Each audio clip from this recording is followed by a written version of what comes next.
Supreme court ने हालिया फैसले के बाद अरावली की कितने मीटर से कम ऊंचाई वाली पहाड़ियों को खनन के लिए खुला माना जा रहा है? Answer 100 metre. सुप्रीम कोर्ट के हालिया फैसले के बाद अरावली की 100 मीटर से कम ऊंचाई वाली पहाड़ियों को खनन के लिए खुला माना जा रहा है, क्योंकि उन्हें अब अरावली पहाड़ियों की परिभाषा से बाहर कर दिया गया है, जिससे राजस्थान के लगभग 90% पहाड़ियाँ सुरक्षा के दायरे से बाहर हो सकती है और खनन की अनुमति मिल सकती है। हालांकि यह एक बड़ा पर्यावरणीय संकट है जिस पर चिंताएं जताई जा रही है। अरावली पर्वतमाला राजस्थान और भारत की सबसे बड़ी प्राचीन पर्वत श्रृंखलाओं में से एक है, जिसका इतिहास लगभग 2.5 अरब साल पुराना है और यह धारवाड़ काल से संबंधित है, जो गुजरात से दिल्ली तक फैली है और राजस्थान को 2 भागों में बांटती है। खनिज की नदियां जैसे लूनी साबरमती का उद्गम स्थल है तथा पश्चिमी मरुस्थल को विस्तार को रोककर क्षेत्र के सांस्कृतिक और आर्थिक विकास में महत्वपूर्ण रही है। यह गुजरात के पालनपुर से शुरू होकर राजस्थान में सिरोही, उदयपुर, राजसमंद, अजमेर, जयपुर, दौसा, अलवर से होते हुए हरियाणा और दिल्ली तक लगभग 692 किलोमीटर तक फैली है, जिसमें से लगभग 550 किलोमीटर राजस्थान में है। अरावली पर्वतमाला पश्चिमी राजस्थान के मरुस्थल के विस्तार को पूर्व की ओर बढ़ने से रोकती है, जो भी राजस्थान के लिए अति महत्वपूर्ण है। हाल ही में राजस्थान की किस विभूति को वॉइस ऑफ हार्वेस्ट अवार्ड 2025 से सम्मानित किया गया है? आंसर गायत्री देवी राठौड़। राजस्थान से गायत्री देवी राठौड़ एक दिव्यांग किसान है जिन्हें वॉइस ऑफ हार्वेस्ट अवार्ड 2025 से सम्मानित किया गया है। उन्हें कृषि में उत्कृष्ट कार्य के लिए केंद्रीय कृषि मंत्री द्वारा यह सम्मान दिल्ली में दिया गया है। साथ ही उन्हें अन्य कई राष्ट्रीय और राज्य स्तरीय पुरस्कार भी मिल चुके हैं। टिब्बी क्षेत्र के तलवाड़ा झील गांव की निवासी दिव्यांग महिला किसान गायत्री देवी राठौड़ को दिल्ली में सम्मानित किया गया है। उन्हें मशरूम की सफल खेती के लिए केंद्रीय कृषि मंत्री शिवराज सिंह चौहान ने पुरस्कृत किया। इस सम्मान से क्षेत्र के किसानों में खुशी का माहौल है। गायत्री देवी 2014 से 10 गुना 10 फीट के कक्ष में मशरूम की खेती कर रही है। उन्हें चंपाघाट सोलर हिमाचल से राष्ट्रीय स्तर पर सम्मानित किया गया है। सामाजिक संगठनों और दैनिक भास्कर द्वारा woman of the year state award व जोनर अवार्ड से भी नवाजा जा चुका है।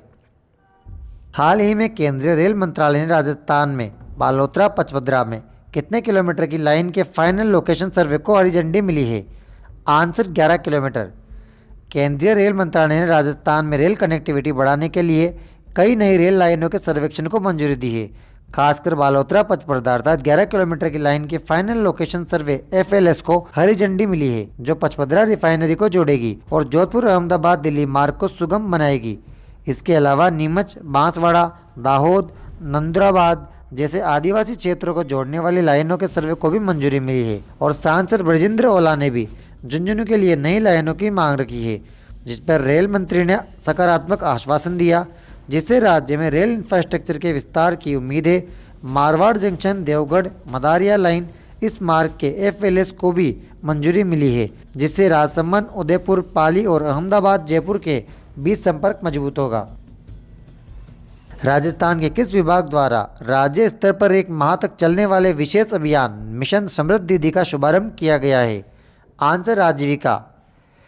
आजीविका अर्थात राजस्थान राज्य ग्रामीण आजीविका विकास परिषद ने राज्य स्तर पर 1 माह तक चलने वाले विशेष अभियान मिशन समृद्धि का शुभारंभ किया है। इस अभियान का उद्देश्य स्वयं सहायता समूह की महिलाओं को समय पर बैंक ऋण उपलब्ध कराना, महिलाओं द्वारा संचालित उद्यमों को बढ़ावा देना तथा ग्रामीण क्षेत्रों में डिजिटल वित्तीय समावेशन को सुदृढ़ करना है। इस अभियान का औपचारिक शुभारंभ स्मृति शरण, संयुक्त सचिव, ग्रामीण विकास मंत्रालय, भारत सरकार द्वारा किया गया है।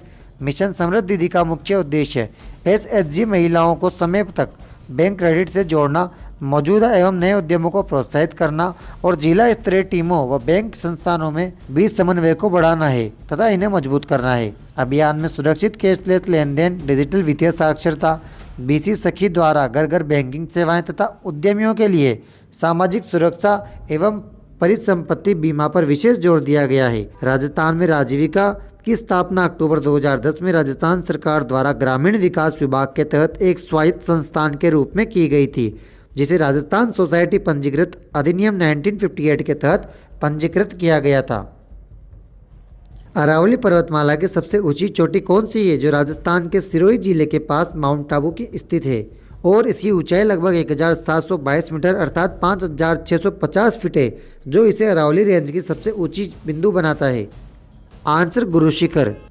दोस्तों, डेली क्लासेस की अपडेट के लिए आप टेलीग्राम ज्वाइन कर लीजिए और साथ ही इंस्टाग्राम को भी फॉलो कर लीजिए। वीडियो अच्छी लगी हो तो इसे लाइक करके चैनल को भी सब्सक्राइब कर लीजिए। कल फिर मिलते हैं। Thank you.